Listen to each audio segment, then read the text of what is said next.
आज हम online classes के अंतर्गत क्लास 12वीं विषय जीव विज्ञान के अंतर्गत फर्स्ट यूनिट का फर्स्ट चैप्टर का अध्ययन करेंगे।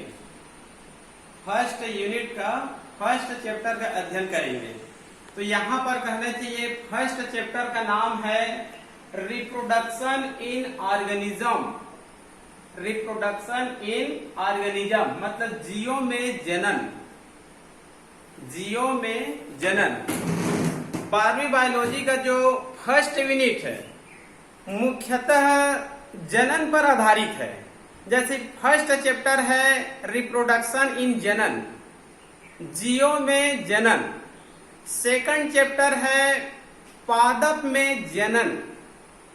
तीसरा चैप्टर है मानव में जनन और चौथा चैप्टर है ह्यूमन हेल्थ, मानव का स्वास्थ्य। तो पहला यूनिट मुख्य रूप से रिप्रोडक्शन पर आधारित है। तो आज अध्ययन हम लोग करेंगे जीवों में जनन मतलब रिप्रोडक्शन इन ऑर्गेनिज्म। ये बहुत ही सिंपल चैप्टर है। इसी कारण जब मैं शुरुआत में जब पढ़ाई शुरू किया था सिस्को वेबएक्स के माध्यम से तो तीसरे चैप्टर और चौथे चैप्टर को पढ़ाया था।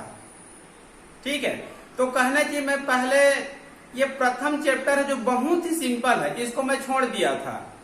तो चूंकि कहना चाहिए चाहे सिंपल चैप्टर हो चाहे कठिन चैप्टर हो हमको तो पढ़ना ही पड़ेगा, क्योंकि कहने की जो क्वेश्चन आते हैं ये नहीं देखता है कि ये सिंपल चैप्टर है तो इसमें से नहीं आएंगे, ये कठिन चैप्टर है तो यहीं से आएंगे। ऐसा नहीं होता है। कोई भी चैप्टर हो चाहे सिंपल चैप्टर हो चाहे कठिन चैप्टर हो, प्रत्येक चैप्टर से कहना चाहिए क्वेश्चन आते हैं इक्विवेलेंट के रूप में। ठीक है जी। तो आज हम लोग अध्ययन करेंगे जीवों में जनन।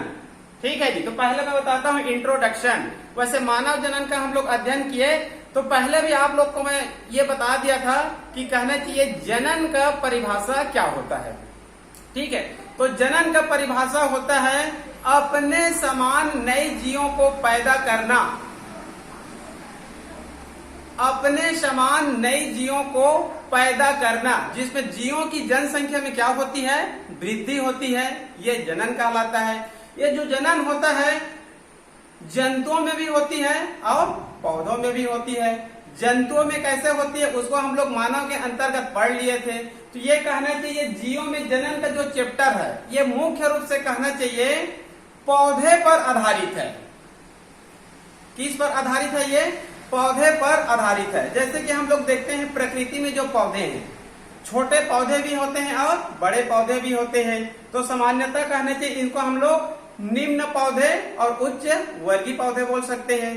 तो जो उच्च वर्गीय पौधे होती है जैसे कि एंजियोस्पर्म, जिसको कहना चाहिए आवृत बीजी पौधे या फिर फ्लावरिंग प्लांट्स बोलते हैं, इन पौधों में कहना चाहिए जनन बीजों की सहायता से होती है। मतलब फूलों के अंदर जो बीज बनती है उनकी सहायता से होती है। और इन उच्च वर्गीय पौधों में root, stem, leaf, rhizome, tuber इन सब की सहायता से भी कहना चाहिए प्रजनन हो सकता है। और जो छोटे पौधे होती हैं, निम्न वर्गीय पौधे होती है, उन सब में लैंगिक प्रजनन सामान्यता नहीं होती है, जिसके कारण कहना चाहिए इसमें जो कहना चाहिए जो प्रजनन होती है वो एसेक्सुअल रिप्रोडक्शन के माध्यम से होती है। एसेक्सुअल रिप्रोडक्शन के अंतर्गत आगे चलकर मैं कुछ प्रकार बताऊंगा, जैसे कि फिजन होता है मतलब विखंडन, budding, regeneration, gemmules, spores, plasmotomy, इन सब माध्यम से कहना चाहिए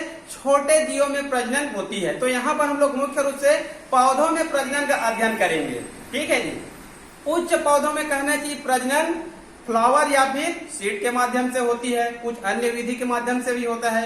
छोटे पौधे शैवाल, ब्रायोफाइटा, टेरिडोफाइटा, इन सब में कहना चाहिए प्रजनन एसेक्सुअल रिप्रोडक्शन के माध्यम से होती है। तो ये हो गए आप लोगों का सामान्य रूप से प्रजनन का परिभाषा। चाहे जंतु हो चाहे पौधे हो, दोनों में कहना चाहिए जनन की क्रिया होती है और अपने जनसंख्या को धीरे धीरे क्या करती है, बढ़ाने का कार्य करती है। ठीक है, ये हो गया सामान्य रूप से प्रजनन का परिभाषा। अपने समान नई जीवों को पैदा करना जिसमें जीवों की जनसंख्या में क्या होती है, वृद्धि होती है। ये सामान्य रूप से कहना चाहिए प्रजनन का क्या है, ये परिभाषा है। उसके बाद है एडवांटेज ऑफ रिप्रोडक्शन, मतलब प्रजनन की विशेषताएं या प्रजनन की लाभ।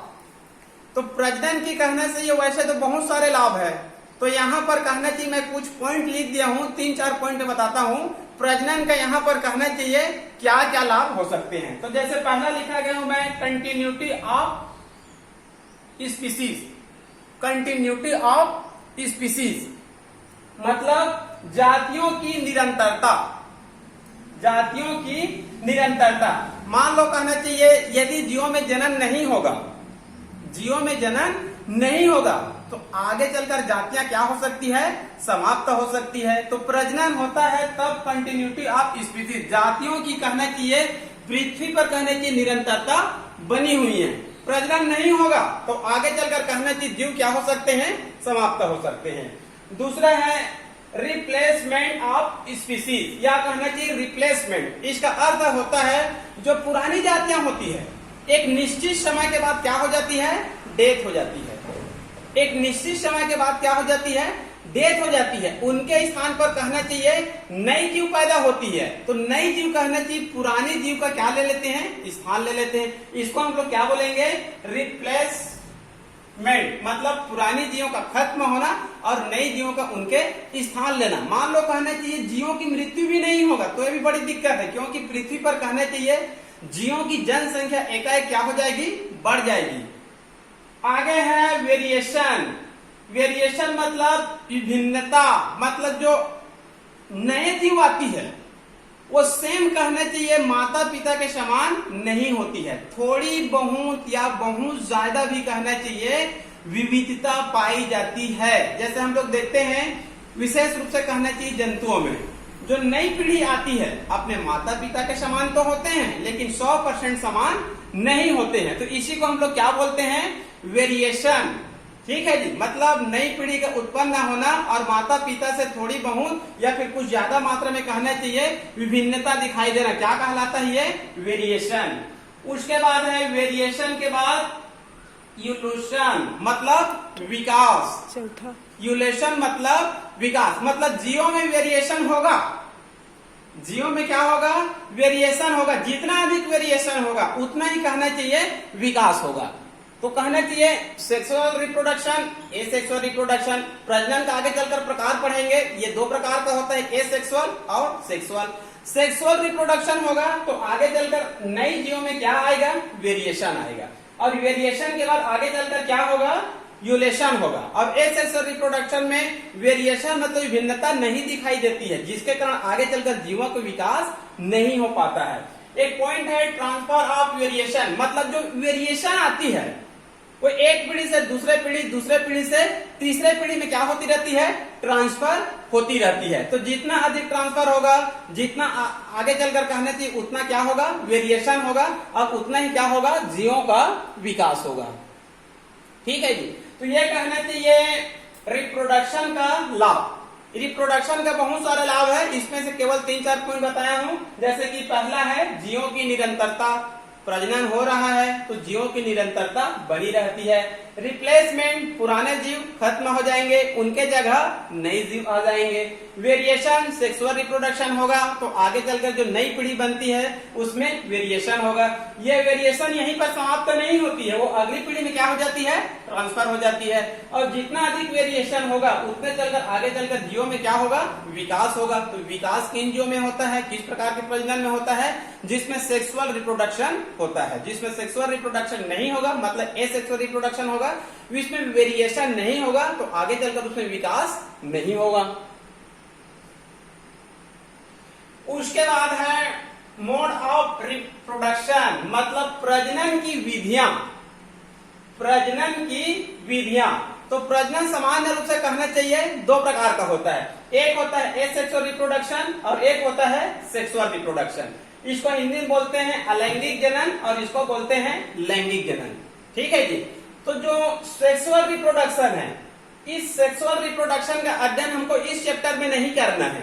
ठीक है, इसके बाद जो अगला चैप्टर है पादप में जनन, मतलब उच्च पौधों में जनन, तो इससे जस्ट बात करना चाहिए जो अगला चैप्टर है फ्लावरिंग प्लांट का है, एंजियोस्पर्म का है, उसमें सेक्सुअल रिप्रोडक्शन का विस्तृत अध्ययन किया गया है, जिसके कारण प्रथम चैप्टर में इसका अध्ययन नहीं किया गया है। उसके बाद जो तीसरा चैप्टर है मानव में जनन, तो वहां पर मानव में भी जनन किस प्रकार से जनन होता है, एसेक्सुअल होता है कि सेक्सुअल होता है।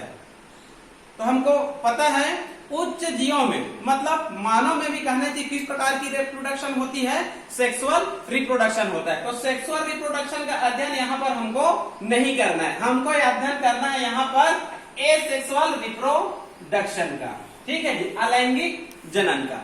वैसे एसेक्सुअल रिप्रोडक्शन और सेक्सुअल रिप्रोडक्शन दोनों में मैं 4-5 अंतर बता देता हूँ, ठीक है। ये दोनों अंतर हमेशा कहना चाहिए, याद रहना चाहिए।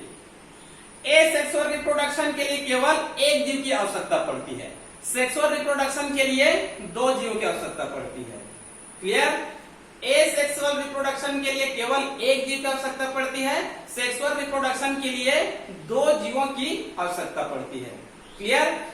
एसेक्सुअल रिप्रोडक्शन में रिप्रोडक्टिव ऑर्गन भाग नहीं लेते हैं, प्रजनन ऑर्गन इसमें भाग नहीं लेते हैं, लेकिन सेक्सुअल रिप्रोडक्शन में प्रजनन ऑर्गन भाग लेते हैं, मतलब रिप्रोडक्टिव ऑर्गन भाग लेते हैं, ठीक है। सेक्सुअल रिप्रोडक्शन में गेमेट बनेंगे, सेक्सुअल रिप्रोडक्शन में क्या बनेंगे, गेमेट बनेंगे, मतलब युग्मक बनेंगे। नर में नर युग्मक और मादा में मादा युग्मक। पौधे का नर युग्मक का नाम क्या होता है, पोलेन ग्रेन। पौधे में नर युग्मक का नाम क्या होता है, पोलेन ग्रेन, पराग कण। और फीमेल प्लांट्स में मादा युग्मक का नाम क्या होता है, ओहम भी बोल सकते हैं, अंडाणु भी उसमें बोल सकते हैं, ठीक है जी। जो कहना चाहिए कार्पेल्स पिस्टिल्स के अंदर पाई जाती है, ठीक है, तो उसमें कहना चाहिए कार्पेल या पिस्टिल या अंडप कहेंगे। तो सेक्सुअल रिप्रोडक्शन होगा तो उसमें गेमेट बनेंगे, नर गेमेट भी बनेंगे, मादा गेमेट भी बनेंगे, और दोनों के बीच क्या होगा, संलयन की क्रिया होगा, मतलब निषेचन की क्रिया होगा। वैसे उच्च पौधों में डबल फर्टिलाइजेशन होती है, ठीक है। एसेक्सुअल रिप्रोडक्शन होगा तो उसमें जनन ऑर्गन भाग नहीं लेते हैं, उसमें मेल फीमेल गेमेट नहीं बनते हैं, और इसमें संलयन की क्रिया भी इसमें नहीं होती है। क्लियर? इसके लिए 2 जीवों की आवश्यकता पड़ती है। दोनों जीव कहना चाहिए एक ही जाति के होते हैं, दोनों जीव एक ही जाति के होते हैं, जिसमें एक नर होते हैं और एक मादा होते हैं, और इसमें केवल एक जीव की आवश्यकता पड़ती है। क्लियर हो गया 2-3 अंतर। इसमें निषेचन भी होगा और इसमें निषेचन भी नहीं होगा। इसमें कहना चाहिए मेल और फीमेल दोनों के क्रोमोसोम आपस में मिलेंगे तो जो नई पीढ़ी बनेंगे, जो नई पौधा बनेंगे, उसमें क्या पाई जाती है, वेरिएशन पाई जाती है। क्या पाई जाती है, इसमें वेरिएशन पाई जाती है, और वेरिएशन होगा तो आगे चलकर क्या होगा, विकास होगा। और इसमें कहना चाहिए क्योंकि इसमें 2 जीव आपस में भाग नहीं लेते हैं, तो इसमें आगे बनने वाली जो पीढ़ी होती है, आगे कहना चाहिए जो संतान बनती है पौधे में, ठीक है, नई पौधे बनती है, उसमें वेरिएशन नहीं होगा। वेरिएशन नहीं होगा तो आगे चलकर इसमें विकास नहीं होगा, और पौधे आगे चलकर क्या हो जाएंगे, दुर्बल हो जाएंगे, और आगे चलकर रोग के प्रति क्या हो जाएंगे, सुग्राही हो जाएंगे। मतलब इसमें विकास नहीं होगा पौधे का, और इसमें क्या होगा, विकास होगा। तो सेक्सुअल रिप्रोडक्शन के यहाँ पर अध्ययन नहीं करना है। हालांकि इसी चैप्टर के अंत में दोनों में अंतर दी गई है, difference between asexual reproduction and sexual reproduction. इसको भी कई बार 2 नंबर में इसको पूछा जाता है, मतलब अलैंगिक जनन और लैंगिक जनन में अंतर को। क्लियर? तो यहाँ पर हम लोग पढ़ेंगे मोड्स ऑफ रिप्रोडक्शन, मतलब रिप्रोडक्शन की विधियां। तो 2 विधि है, एक है एसेक्सुअल और एक है सेक्सुअल। एसेक्सुअल रिप्रोडक्शन का एडवांटेज और डिसएडवांटेज। एसेक्सुअल रिप्रोडक्शन का एडवांटेज और डिसएडवांटेज, मतलब लाभ और हानि। एसेक्सुअल रिप्रोडक्शन का लाभ और हानि दोनों देखते हैं, ज्यादा नहीं देखते हैं क्योंकि आता है केवल एक ही नंबर में आता है। एसेक्सुअल रिप्रोडक्शन का 2 लाभ कोई बता सकते हैं? क्या लाभ है एसेक्सुअल रिप्रोडक्शन का? एसेक्सुअल रिप्रोडक्शन का 2 लाभ बता रहा हूं मैं। एक तो कहना चाहिए इसके लिए केवल एक जीव की आवश्यकता पड़ती है, तो ये आसानी से हो जाती है। दो जीव की आवश्यकता नहीं पड़ती है। और इस विधि से कहना चाहिए बहुत अधिक संख्या में हम लोग जीवों को प्राप्त कर सकते हैं। कम समय में बहुत अधिक जीवों की संख्या को क्या कर सकते हैं, प्राप्त कर सकते हैं। दूसरा लाभ हो गया, ठीक है। और इस विधि से कहना चाहिए इसको फैलाने में भी हमको मदद मिलती है। जैसे कि कहना चाहिए यहाँ पर पौधे का हम लोग उत्पादन करते हैं एसेक्सुअल रिप्रोडक्शन से, इसको आसानी से कहना चाहिए हम लोग दूर तक इसको फैला सकते हैं। लेकिन हानि क्या है उसका, डिसएडवांटेज इसका हानि क्या है, इसका हानि यह है कि एसेक्सुअल रिप्रोडक्शन यदि मान लो कहना चाहिए लगातार कई पीढ़ियों तक चलता रहता है, एसेक्सुअल रिप्रोडक्शन मान लो कई पीढ़ियों तक चलता रहता है, तो आगे चलकर नई पीढ़ी क्या हो जाएंगे, दुर्बल हो जाएंगे। दुर्बल क्यों होंगे, क्योंकि यहाँ पर संलयन की क्रिया नहीं होती है, निषेचन की क्रिया नहीं होती है। तो जो नए जीव बनते हैं सेम अपने माता पिता के समान होते हैं, जिसके कारण एसेक्सुअल रिप्रोडक्शन से उत्पन्न संतान को क्या कहा जाता है, क्लोन कहा जाता है। क्या कहा जाता है, क्लोन। क्लोन का दूसरा शब्द कहने चाहिए इसको आजकल रैमेट शब्द भी इसको कहा जाता है, रैमेट या क्लोन। तो सेम कहना चाहिए आनुवांशिकी में ये माता पिता के समान होते हैं। आनुवांशिकी में टोटल किसके समान होते हैं, माता पिता के समान होते हैं। तो ये आगे चलकर कहना चाहिए इसमें वेरिएशन नहीं हो रहा है, इसमें वेरिएशन नहीं हो रहा है। तो वेरिएशन नहीं होगा तो आगे चलकर विकास नहीं होगा, ये इसका कहना चाहिए डिसएडवांटेज है। और ये आगे चलकर क्या हो जाएंगे, दुर्बल हो जाएंगे, और ये आगे चलकर क्या हो सकते हैं, समाप्त भी हो सकते हैं। तो ये कहना चाहिए एसेक्सुअल रिप्रोडक्शन का एडवांटेज और डिसएडवांटेज। यहां पर देखेंगे एसेक्सुअल रिप्रोडक्शन का प्रकार, एसेक्सुअल रिप्रोडक्शन का प्रकार। तो इसके अंतर्गत जो प्रकार है वो बहुत ही सिंपल है। इसको कहीं ना कहीं आप लोग कहना चाहिए 9वीं 10वीं या फिर मिडिल स्कूल में भी इसको कुछ ना कुछ आप लोग पढ़े होंगे। जैसे कि एसेक्सुअल रिप्रोडक्शन का कुछ प्रकार, पहले नाम बता रहा हूं, नाम से एकदम क्लियर है। वैसे ये चैप्टर कहना चाहिए बहुत ही सरल है, केवल कहना चाहिए एसेक्सुअल रिप्रोडक्शन को हमको देखना है, ठीक है जी। तो देखिए पहला प्रकार है इसका बाइफिजन। बाइफिजन, बाइफिजन मतलब होता है विखंडन। बाइफिजन मतलब क्या होता है, विखंडन द्वारा, ठीक है जी। उसके बाद दूसरा प्रकार होता है बर्डिंग। पहले केवल नाम बता देता हूं, एसेक्सुअल रिप्रोडक्शन किसके माध्यम से होता है। आपके पुस्तक में लगभग 6 प्रकार इसमें दिया गया है, ठीक है। पहला है फिजन मतलब विखंडन, दूसरा है बर्डिंग मतलब मुकुलन, तीसरा है रीजनरेशन मतलब पुनर्जनन, चौथा है प्लाज्मोटोमी, और पांचवा है गेम्यूल्स, और छठवां है बाइस्पोर्स बीजाणुओं द्वारा। तो कहना चाहिए आपके पुस्तक में 6 प्रकार दिया गया है एसेक्सुअल रिप्रोडक्शन। पहले प्रकार को आप लोग याद रख लेंगे।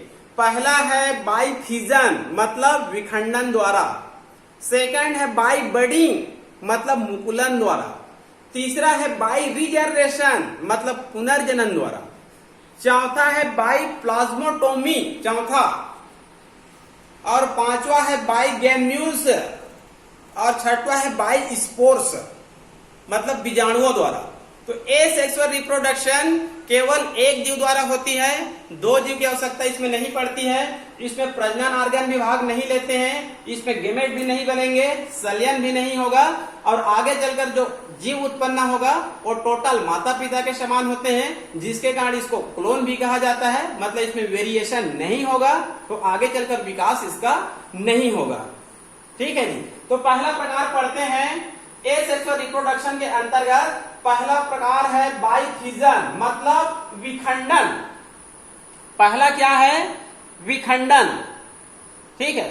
विखंडन का शाब्दिक अर्थ होता है, मान लो कहना चाहिए कोई भी एक कोशिका है, या भी कहना चाहिए कोई भी एक जीव है, वो आसानी से कहना चाहिए 2 भागों में क्या हो जाती है, विखंडित हो जाती है। 2 भागों में क्या हो जाती है, बट जाती है। इसी को हम लोग इंग्लिश में बोलते हैं बाइफिजन। तो बाइफिजन होगा तो कहना चाहिए सामान्यतः उच्च जीवों में तो नहीं होगा, क्योंकि उच्च जीवों को हम लोग 2 भागों में बांट देंगे तो जीवों की क्या हो जाएगी, मृत्यु हो जाएगी। इसी कारण कहना चाहिए जो विखंडन होता है ना, यूनिसेलुलर ऑर्गेनिज्म मतलब एक कोशिकीय जीवों में होता है। बाई फिजन किन जीवों में होगा? छोटे जीवों में होगा और सामान्यतः यूनिसेलुलर ऑर्गेनिज्म एक कोशिकी जीवों में होगा। मतलब विशेष रूप से कहना चाहिए प्रोटोजोआ के जंतुओं में होगा या जीवों में होगा। क्लियर? तो यहाँ पर देखते हैं इसका कुछ प्रकार है, एकदम बहुत ही सिंपल है ये। पहला है बाइनरी फिजन और दूसरा है मल्टीपल फिजन। पहला है बाइनरी फिजन और दूसरा है मल्टीपल फिजन। बाइनरी फिजन मतलब एक से दो बनना, बाइनरी द्विखंडन। बाइनरी फिजन मतलब द्विखंडन, मतलब एक से कितने बनना? दो भाग में विखंडित होना। मतलब एक से कितने बनेंगे? दो बनेंगे। ठीक है। मल्टीपल फिजन मतलब बहुविखंडन। इसका अर्थ होता है एक से जब बनेंगे तो दो से अधिक बनेंगे। मतलब यहाँ पर 4, 5, 10, 20 बहुत सारे कहना चाहिए खंडों में क्या हो जाएगा? ये विखंडित हो जाएगा। तो इसको बोलते हैं हम लोग मल्टीपल फिजन। और केवल दो जीव बनती तब इसको हम लोग क्या बोलेंगे? बाइनरी फिजन बोलेंगे। क्लियर? लेकिन बाइनरी फिजन भी आगे चलकर कहने चाहिए कई प्रकार से हो सकता है। जैसे कि कुछ प्रकार बता रहा हूं मैं। Simple binary fission, longitudinal binary fission, oblique binary fission और ट्रांसवर्स बाइनरी फिजन। ठीक है। ये सामान्य रूप से आपके पुस्तक में कहना चाहिए 4 प्रकार से दी गई है। Simple binary fission, longitudinal binary fission, oblique binary fission और ट्रांसवर्स बाइनरी फिजन। तो सिंपल सा मतलब होता है जैसे अमीबा। मैं एक चित्र बना दिया हूं। ये अमीबा का कहना चाहिए एक कोशिका है। अमीबा कितने कोशिका से बनी होती है? एक कोशिका से। तो यहाँ पर देखिए एक अमीबा को मैं चित्र बना दिया हूं। अब इसमें कहना चाहिए इसके बीच भाग में एक छोटा सा क्या उत्पन्न होगा? ग्रू उत्पन्न होगा। क्या उत्पन्न होगा? ये ग्रू उत्पन्न होगा। ग्रू मतलब होता है खांच। ठीक है। ये एक छोटा सा ग्रू उत्पन्न होगा। वह ग्रू धीरे धीरे क्या होती जाती है? बढ़ती जाती है और आगे चलकर इसको कितने कोशिका में बांट देती है? 2 कोशिका में बांट देती है। तो 2 बन रहे हैं यहाँ पर। ठीक है। तब इसको बोलेंगे हम लोग बाइनरी फिजन। बाइनरी फिजन के अंतर्गत ये सिंपल मतलब किसी भी तल से कहना चाहिए 2 भागों में क्या हो सकती है? बढ़ सकती है। क्लियर? उसके बाद जैसे कि लॉन्गिट्यूडिनल, इसमें जो विभाजन होगा वो लंबवत होगा। इसमें जो विभाजन होगा कैसे होगा? लंबवत होगा। ये कहना चाहिए यूग्लिना में पाई जाती है। तो इसको नाम दे दिया गया है लॉन्गिट्यूडिनल बाइनरी फिजन। उसके बाद है ऑब्लिक मतलब तिर्यक मतलब तिरछा। इसमें जो विभाजन होगा वो कैसे होगा? ऐसे तिरछे टाइप में होगा, जिसके कारण इसको कह दिया गया है तिर्यक या फिर तिरछा बाइनरी फिजन। उसके बाद है ट्रांसवर्स बाइनरी फिजन। इसमें कहना चाहिए ऐसे टीएस जैसे 2 भागों में क्या हो जाती है? ये बढ़ जाती है। ये कहना चाहिए प्लेनेरिया और पैरामीशियम नामक छोटे जीवों में एक कोशिकीय जीवों में कहना चाहिए पाई जाती है। तो ये हो गया आप लोगों का बाइनरी फिजन मतलब एक कोशिका से 2 कोशिका बनना। तो यहाँ पर कहना चाहिए एसेक्सुअल रिप्रोडक्शन का पहला प्रकार है जिसमें केवल एक जीव भाग ले रहे हैं। इसमें 2 जीव भाग यहाँ पर नहीं ले रहे हैं। दूसरा प्रकार है उस